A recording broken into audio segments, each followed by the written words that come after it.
আচ্ছা, আমি দুনিয়াতে আছি কেন? আমি দুনিয়াতে এসেছি কেন?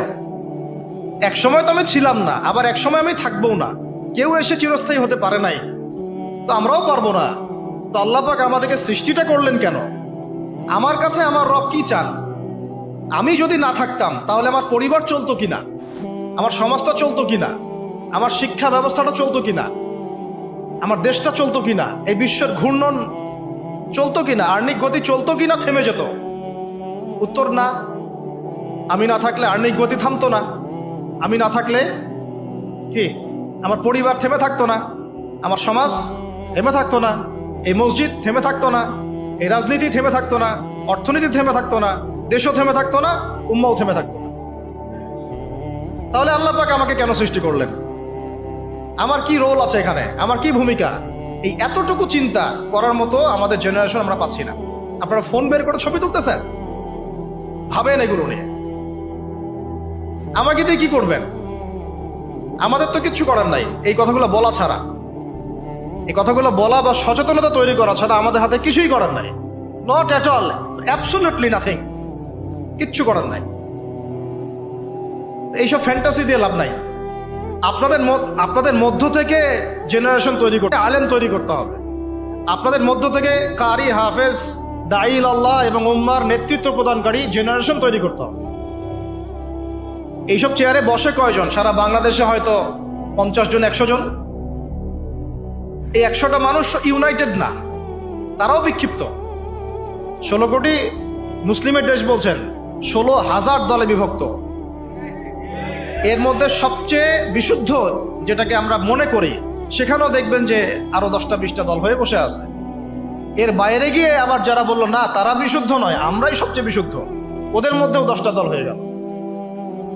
না তারা ইউনাইটেড, না তারা মানে আমরা, না আমরা ইউনাইটেড, আর না আমাদের কোনো আমিরুল মুমিনিন আছে যিনি সবাইকে একটা জায়গায় নিয়ে দিনের কিছু খেদমত নেবেন। আসসামু ওয়া তাআ থাকবে, শুনলাম মানলাম আনুগত্য করলাম, এমন থাকবে? নাই। না কোনো ইকোনমিক বেস, না কোনো স্বতন্ত্র মিডিয়া, না স্বতন্ত্র প্রযুক্তি, না কোনো স্বতন্ত্র মানে পলিটিক্যাল প্ল্যাটফর্ম, কিছু না। অনেকেই দৌড়াচ্ছেন পশ্চিমাদের তন্ত্রমন্ত্রের পিছনে, এইটাও নেক্সট স্রোতে ধোকা খাচ্ছেন। আমি আমার কথা স্পষ্ট করে বলে দিলাম, এটাও নেক্সট স্রোতে ধোকা খাচ্ছেন।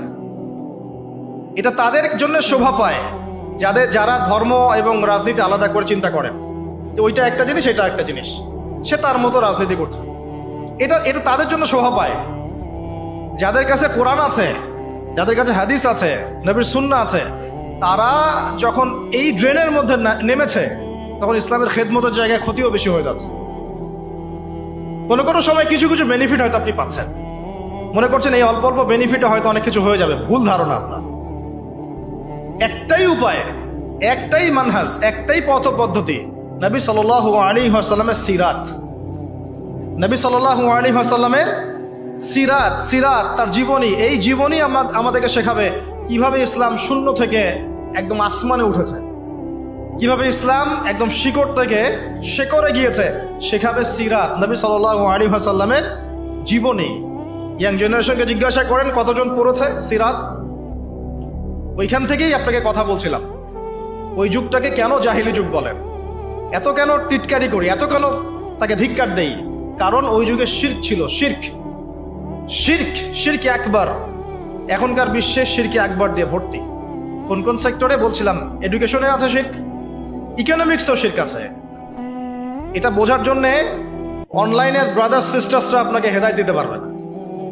এটা বোঝার জন্য আপনাকে এমন স্কলারশিপের কাছে আসতে হবে যারা কোরআন এবং হাদিসকে দিয়ে বর্তমান ইকোনমিকে ডিল করতে পারে।